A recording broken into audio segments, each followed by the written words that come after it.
I'm your host, Kylie Kelce, firm believer in not doing anything to try and summon a snow day because I'm afraid I'm going to jinx it. Yeah, that's right. I'm not wearing my PJs inside out, backwards, putting things under my pillow. It won't be me. Just got to let the universe do its thing. My husband made me record a Christmas duet one time. Don't look it up. Do not look it up. It's a beautiful song written by a beautiful soul. Shout out to Beeve. Don't look it up. I'm so serious. Stop making that shit viral on TikTok. Cut it out. And I can't believe I'm currently recording our NGL season 1 finale. Beat you to it. I beat you to it. That's right. It's our last one of season 1. And for that reason, I'm definitely completely 100% on board with giving no. Queen Emma is rallying for a clean 75 because it's the finale. Let me tell you how we got to a clean 73. I feel like I've been beaten down. What Queen Emma did is she brought editor Brad in, and I can't say no to him. I'm not proud of myself right now, and we're going to move on before I change my mind. Season 2 starts in a few weeks, so don't worry, real ones. I'm not just going to ghost you guys and never show up again. Have you seen the Brittany Broski gif of her like, that? No, we're going to be back, guys. We already have some guests lined up. I'm genuinely shocked anyone agrees to do the show, but we actually have people like on the other side of our break. That's crazy sauce. Coming up on today's season 1 finale, I'm going to get honest, but not too honest if you catch my drift, about Santa Claus. Then you guys know Spotify Wrapped. Well, we're doing an NGL Wrapped. And look at the wildest headlines that came out of season 1. That's so good. That's so good. Oh, I'm so glad we're raw dogging this episode. After that, it's an NGL full circle moment. And my animal nerd self can't believe it. I'm going to be joined right here by, yet again, another person I have no business talking to. As if his sister wasn't enough. By wildlife conservationist, Dancing with the Stars champion, and Bindy's brother. That's right, Robert Irwin. And I'm going to geek out so hard on animal stuff because when we were done talking to Bindy for a week minimum, I thought to myself, I should have asked her about that. I should have asked her about that animal question. Should talk to her about that animal thing. Should talk about her. So just buckle up. But before we get into any of that, a truly absurd edition of Places Kylie Has No Business Being. This week, I have absolutely no business, zero, none, being on a billboard in Times Square. I'm sorry, what? What You said what now? Guys, what? Huh? Was this for real? This is AI. Not gonna lie, was named one of Amazon Music's best new podcasts of the year. And they put us on a billboard in Times Square to celebrate. That's so dumb. That's a dumb sentence. That's a silly sentence to say out loud. I did not ever think I would be on a billboard. Why the fuck would I be on a billboard, guys? That's a silly question. There's no reason for me to be on a billboard, including this list. What's important to recognize when you see lists like this is that this show would not go off without the incredible team that I have with Not Gonna Lie. Although my face is on the billboard, which is silly because nobody wants to see that shit. It really is about the team that is with me and has helped me create what NGL has become. So, thank you to the real ones for tuning in. Thank you for supporting the work that everyone on our team here at NGL is doing. If any New York-based real ones see this up there in real life, tag us at NGL with Kylie. We'd love to see you posting with NGL. And more importantly, my ugly mug on a billboard. How about that? Now that was Places Kylie Has No Business Being, which leads us perfectly to my next segment, Places Kylie Has Some Business Being. This week, I had some business being at Arrowhead Stadium to watch my brother-in-law's game with my family. The girls had not yet seen Uncle Trav play in Arrowhead Stadium. I did have to explain this to Wyatt and Ellie, that they saw Uncle Trav win a Super Bowl. That was exciting. after we came down from the sadness for dad. That was, the catch-22. We were sad for dad, super happy for Uncle Trav. But we actually got to go and see him play at Arrowhead, which is his home stadium and has been for his entire NFL career. So that was a really cool moment. It was also super exciting to get to see friends and family that were there, because the girls were so excited to get to watch a game with all of them.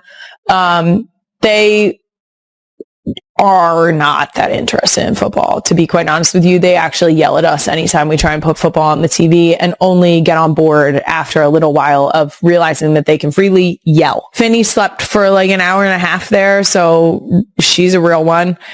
She actually slept through all of the screaming and cheering, which is hilarious to me. There were a couple people who were like, oh, that's power to her for sleeping. I'm like, have you met her 3 older sisters? Do you know that this is actually exactly what our house sounds like on any given day at any given time?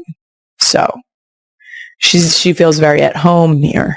I did see something this morning that someone mentioned that I was wearing Eagles gear. Wrong. Incorrect. I was not. I was wearing a new shirt. So sorry. I blacked out for a second. I was not wearing Eagles gear, guys. I was wearing the other podcast sweatshirt, which a few of you noticed. For anyone who doesn't know, I cannot wear another team's logo, and not in the NFL. I won't do it. I probably wouldn't do it for any of our other sports either. You're not going to catch me trying to be cool and wearing a New York Yankees hat. It's cool to wear your team. That does it for Places Kylie has some business being. Moving on. Let's get to Can I Be Honest? Brought to you by Amazon. Shop gifts for everyone. Since we're a week away from Christmas, I'm getting honest about Santa Claus. Not that honest, but I still recommend pausing if you're around tiny human ears. Did you kick them out? Are you hiding in the pantry? A closet? The bathroom? Okay. The girls are excited about Santa. They're very excited about Santa. I will say, she's getting a little skeptical.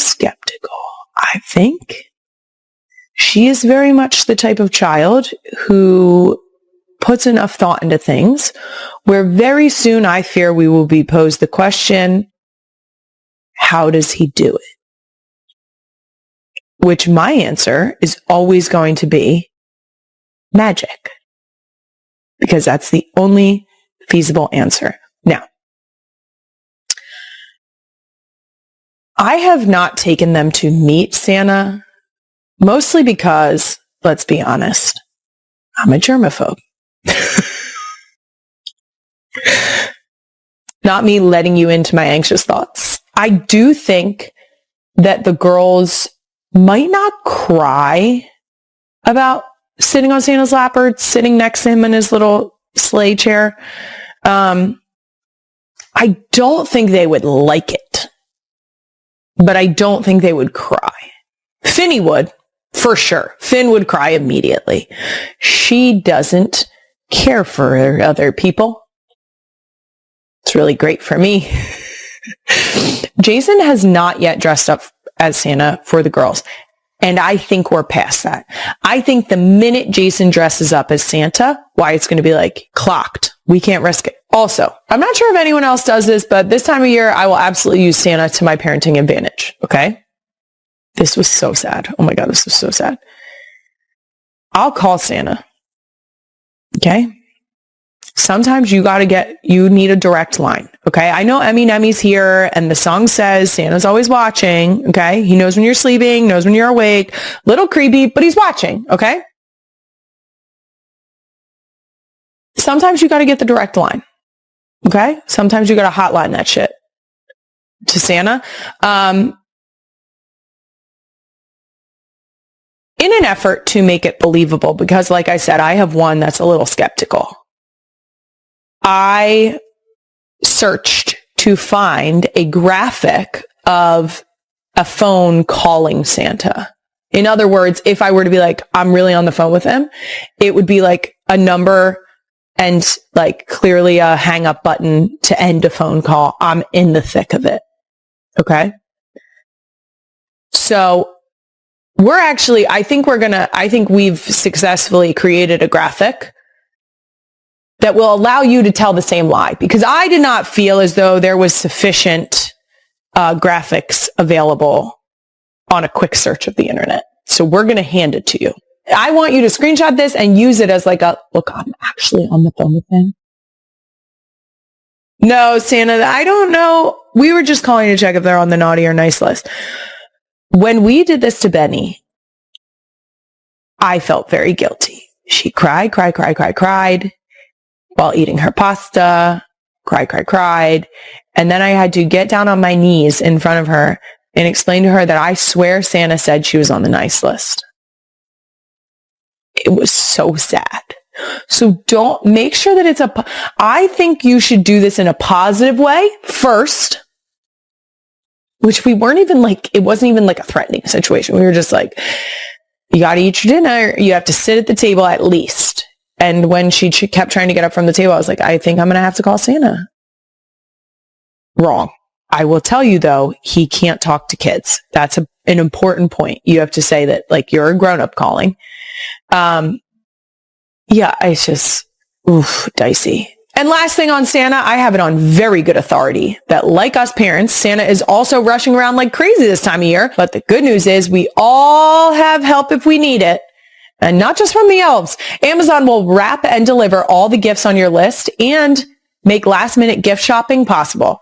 That does it for Can I Be Honest? Brought to you by Amazon. Next up, Doom Scroll of the Week, brought to you by CVS Health. Okay, first up on Doom Scroll, if Mayor of Easttown didn't already prove it, Kate Winslet is a real one. She was just on the Happy Place podcast and spoke about aging. Queen Emma, the clip. Having a face that moves, having all of the wrinkles that my 50 years hopefully show, that matters a great deal because I want to lead by example. It's important and it matters if we can be decent women, in today's world and be kind to ourselves and to others. I think it's important. I love it so much. Please make sure that when I share my feelings on this, that you take it as my own personal opinion. I'm not here to comment on what others are doing. Women can do whatever makes them happy because quite honestly, it's none of my fucking business and it's not my fucking body. Okay. But what I will say is I love this so much. I love this so much because I am very much in the camp of your face has been telling people how you feel. It has been experiencing your life, your body, your face. You getting one of the prettiest things is crow's feet because typically it is from smiling, smile lines. It is from feeling joy in your life, right? I also always like to keep in mind that regardless of my platform, which is, I feel grateful to have women who will DM me or approach me in person and say that they really appreciate the way I put myself forward. In other words, authentically, not trying to do something that I am not or do not have or anything like that. But I have 4 daughters. And I want them to know that they were made exactly the way they were intended to be made and that they should proceed as such. Okay. And I'm not talking about not dyeing your hair. Girl, these highlights, they were purchased. Okay. That's not what I'm talking about. What I'm talking about is when I raise my eyebrows because I'm interested in what my children are saying and I have lines in my forehead, it only furthers the expression. Okay? It's like an exclamation point on my expression. If I could not raise my eyebrows, I couldn't be shocked at the shit my kids are saying. And then they wouldn't know that I'm truly invested in the words that are coming out of my mouth. Do you know what I mean?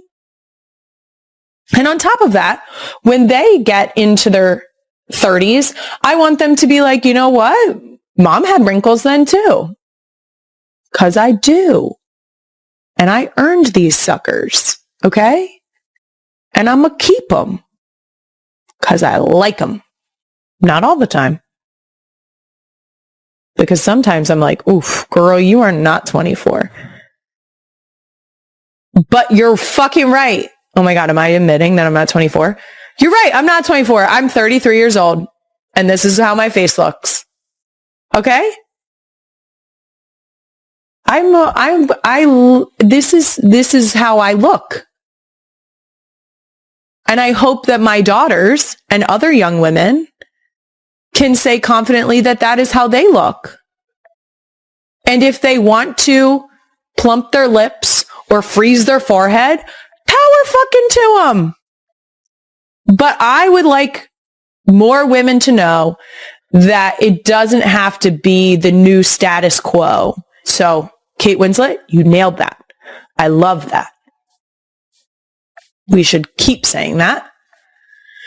Next, I'm currently in the midst of weaning Finny. So this TikTok really hit my feed at the right time.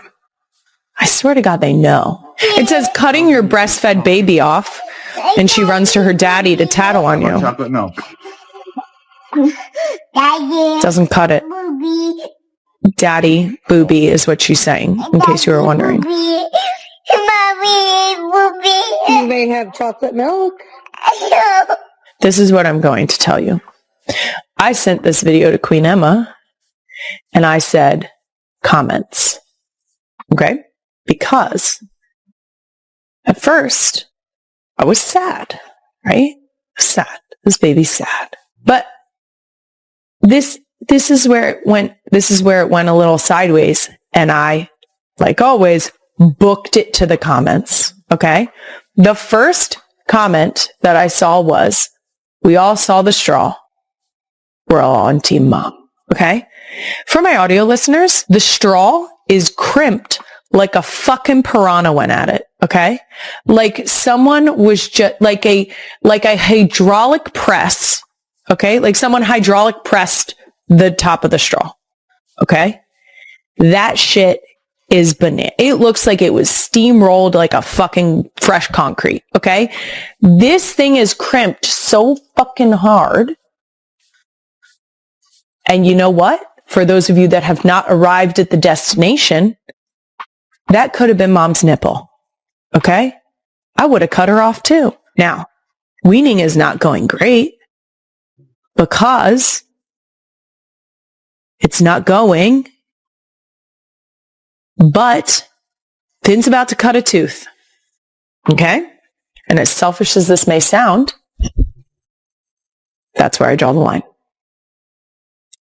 Aggressively. That's aggressively where I draw the line. That's where I've drawn the line for all of my other children. I've never breastfed a child past them getting teeth. Full disclosure, because I think that this, again, is something that people typically don't talk about because it can be a conscious choice. I typically have breastfed our girls anywhere between 7 and 8 months. I think the longest that I've gone for any other child has been maybe a hair past 8 months. Right now with Finny, this is the longest I have done it. Because it will take me at least a couple weeks to fully wean her. And right now we're right at the threshold of where I think I ended with Ellie. But just to be clear, this is my choice. And it might not be the choice that other people make. And I would like to say, because I think it's important to say this, I am very fortunate to have been able to breastfeed because I know that that's not always everyone's journey. Some people who want to cannot. So it's important to recognize that. My girls have switched to formula. And guess what? I have a 6-year-old who is learning to read, who can write. She's thriving. So, anyone who has an opinion about how I choose to go about my breastfeeding journey, and therefore my formula fed journey, you can kindly get fucked. You knew it was coming. And also, fed is best. Let me say it one more time for emphasis. Fed is best. best, being the best that it can be. Like the SpongeBob imagination. Ready? We'll do Fed is best and get fucked. Anyway, that's it for Doom Scroll of the Week, brought to you by CVS Health. Robert Irwin is coming up, but first we have one more segment in honor of our finale we're calling NGL Wrapped. It's like Spotify Wrapped, but NGL. Clever stuff, Queen. With the Kansas City Chiefs out of the playoffs, Travis Kelce is once again sparking retirement speculation, this time amid wedding planning with Taylor Swift. Although the couple has not confirmed a wedding date, rumors suggest a summer 2026 ceremony, and insiders say the two are already deep in the planning process. According to Us Weekly, Kelce has been actively involved, something Swift reportedly finds cute, and the experience has brought them closer as they prepare for their next chapter together. That next chapter may include Kelce stepping away from football. During the December 17 episode of HAS New Heights podcast hosted with HAS brother Jason Kelce, Travis spoke about teammate Patrick Mahomes and HAS ACL injury. While discussing Mahomes' recovery timeline, some fans felt Kelce's tone sounded detached, fueling speculation that he may already be mentally preparing for life after the NFL. Jason Kelce later urged a caution, addressing the rumors during Monday Night Countdown on ESPN. He emphasized that decisions like retirement require time away from the game, encouraging VHS brother to see VHS remaining games before making any final call. Off the field, wedding plans appear intentionally low-key. According to Rob Shooter's Substack, Swift and Kelce have scaled back from the idea of a lavish Ikperophily celebration. A source said Swift wanted to avoid the optics of an overt hitopper, referencing the public reaction to Jeff Bezos' lavish wedding to Lauren Sanchez. Instead, the couple is said to be prioritizing an intimate, grounded event so Swift can actually enjoy it, not perform it. Meanwhile, the Kelce family remains firmly in the spotlight. Kylie Kelce, Jason Kelce's wife, is set to make a surprise appearance in NBC's coverage of the Winter Olympics, which begin February 6 in Milan Cortina. NBC is expanding its digital reach by launching the Milan Cortina Creator Collective, building on a similar initiative from the Paris Summer Olympics. Kylie Kelce, who launched her podcast Not Gonna Lie in December 2024, will join a group of creators delivering behind-the-scenes content across platforms like Meta, YouTube, and TikTok. She be joined by Lost Culturisters hosts Born Young and Matt Rogers, as well as Dancing with the Stars pro Riley Arnold, influencer couple Carla and Sarah, Anna Sitar, and sports TikToker Joe Felix, who collectively boast more than 12 million followers. NBC recently faced backlash after debuting an Olympics promo during the Matzah's Thanksgiving Day parade that featured British pop star Dua Lipa instead of American athletes. The AD, filmed at Milan's iconic Gallery Vittorio Emanuele II, was meant to celebrate inspirational women but drew criticism due to Lipa's non-American background, despite her global popularity. As fans watch both the Olympics and the NFL offseason unfold, all eyes remain on Travis Kelce whether HAS future includes another season on the field or a quieter, newlywed life of AT.